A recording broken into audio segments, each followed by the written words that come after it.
प्रिय दोस्तों, आज की कक्षा में नाभि को जांचने के लिए जो विषय उठा था, नाभि कैसे जांचनी है ये आप सब जानते हैं, और उसको बैठाना कैसे है उसके ऊपर एक डिमॉन्स्ट्रेशन दे रहा हूँ।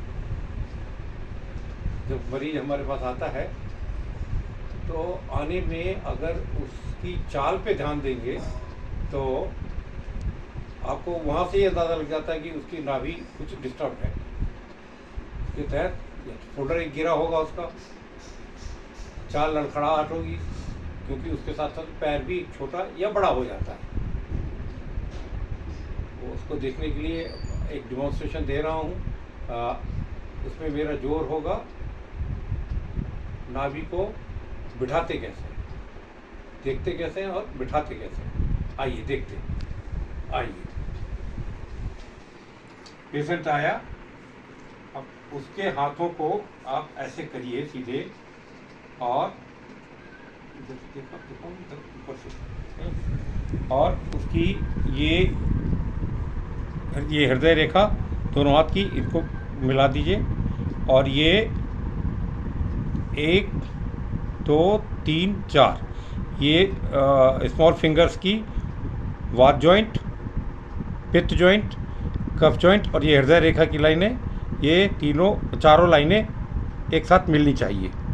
अगर ऐसा नहीं है तो इसका मतलब है कि नाभि खिसकी हुई है। अब नाभि किधर खिसकी हुई है उसको देखने के लिए आप देखेंगे कि छोटी उंगली, दो में से कोई एक छोटी उंगली की साइज दोनों से मिलती हुई नहीं होगी, एक छोटी होगी एक बड़ी होगी। अलग अलग से देखेंगे तो एक जैसी दिखेंगी, लेकिन जब मिलाएंगे तो इन लाइनों को मिलेंगी नहीं, और वो कुछ ऐसी दिखाई देंगी या ऐसी दिखाई देंगी।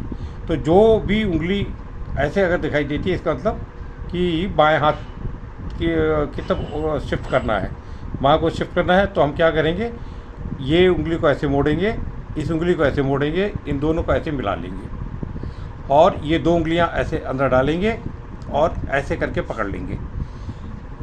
पेशेंट की कलाई को यहाँ पकड़ेंगे और पेशेंट से कहेंगे हाँ थोड़ा हाथ ढीला रखिएगा, उनसे कहेंगे थोड़ा ढीला रखिए, बस इसको ऐसे पकड़ के खींच देंगे, ऐसे करके झटके से करेंगे। जैसे आप करेंगे तो वो पेट अपने आप सेट हो जाएगा और आप देखेंगे कि ये रेखाएं अपने आप आ गई। लेकिन कितनी खिसकी है, ज़्यादा खिसकी है तो थोड़ा तेज या 2 या 3 झटके, और वरना मामूली खिसकी है तो एक झटके के बाद चेक कर लीजिए और वो आप परिणाम पर पहुंचा देगा। और उसके बाद पेशेंट को थोड़ी देर चुपचाप बैठने को कहिए, वो हिले डुले नहीं। अगर हो सके तो थोड़ा सा 1-2 बिस्किट्स कुछ खिला दीजिए, तब वो हिले डुले, ताकि उसकी नाभि जल्दी से खिसके नहीं। जय हिंद, प्रणाम।